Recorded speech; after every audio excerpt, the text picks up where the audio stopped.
Bonjour à tous et bienvenue sur ma chaîne. Je m'appelle Jean Dupont et je suis passionné par les voitures depuis toujours. Sans beaucoup de raisonnement, passons au sujet de la vidéo. Procédure de remplacement des disques de frein avant et arrière, étape par étape, sur une voiture VAZ. Procédure de remplacement des disques de frein avant et arrière avec des actions étape par étape sur la voiture VAZ.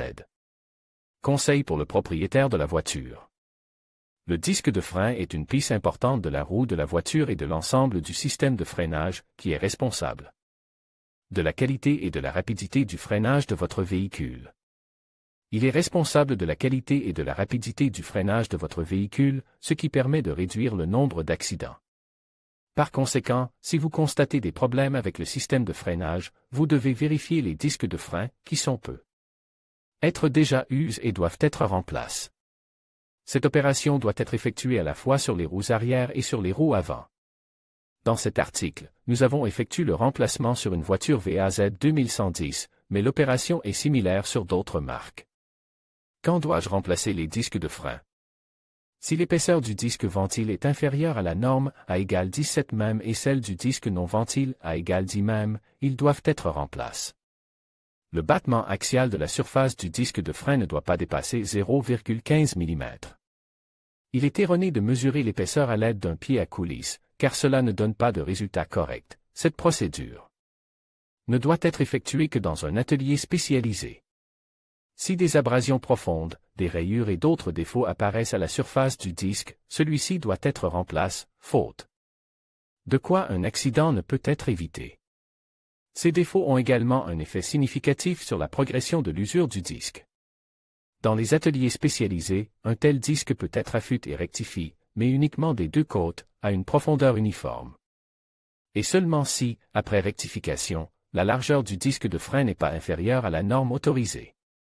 Mais même après avoir affûté le disque, le fabricant ne recommande pas de l'utiliser. En conséquence, le disque s'échauffait rapidement lors du freinage dans les longues descentes et autres charges lourdes. Ce sont les mêmes raisons qui expliquent l'usure rapide des plaquettes. Pour l'esclave, vous aurez besoin d'un tournevis et des clés pour 10, 12 et 17. Processus de remplacement des disques de frein, étape par étape 1. Démonter la roue et les plaquettes de frein nécessaires.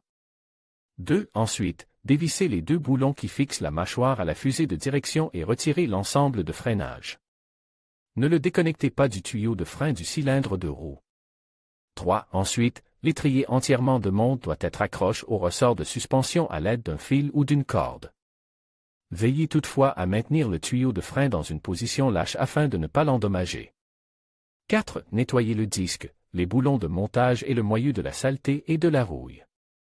Pour que la rouille s'enlève rapidement, vous pouvez humidifier ces endroits avec du liquide WD-40, attendre un peu, après quoi tout s'enlèvera très facilement. 5. Après le nettoyage, vous devez retirer le disque de frein du moyeu. Pour ce faire, dévisser les deux goupilles de guidage. Cela peut être un problème. Utilisez un marteau en polymère ou en caoutchouc, ce n'est que de cette façon que vous pourrez retirer le disque de son emplacement. 6. Retirez l'anneau d'écartement, puis le disque de frein lui-même.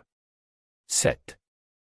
Si vous voulez remettre l'ancien disque en place, vous devez d'abord enlever l'épaulement à l'aide d'une grosse lime. Faites-le des deux côtés. Ils apparaissent à la suite d'une usure temporaire. 8. Installez un nouveau disque de frein ou polissez l'ancien dans l'ordre inverse de la déposée. VAZ.